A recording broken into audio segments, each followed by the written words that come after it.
mayroon pong isang Kristiyano na nag-Muslim.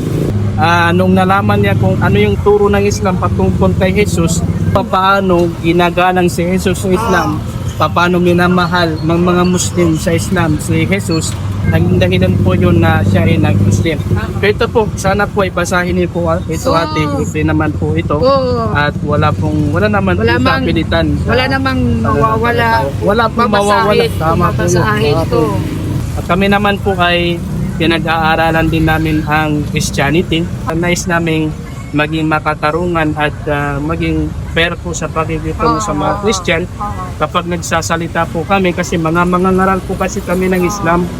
Kapag binabanggit namin yung mga paniniwala ng mga Kristiyano is hindi po bintang or sabi-sabi lang or mula lang sa aming mga idea pag pinag-aralan po talaga namin. Salamat po ate. Naway gabayan kayo ni Allah.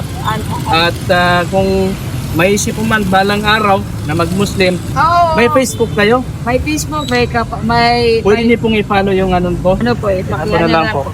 Natin si Ustad Abu Zaina. Yan. Okay lang i-follow natin natin. Oo, sige. I-follow natin ha. Opo. Yan, i-follow Sige, natin. Wala namang problema po. Makinig lang po kayo at marami po kayong malalaman or mas malalaman about Islam.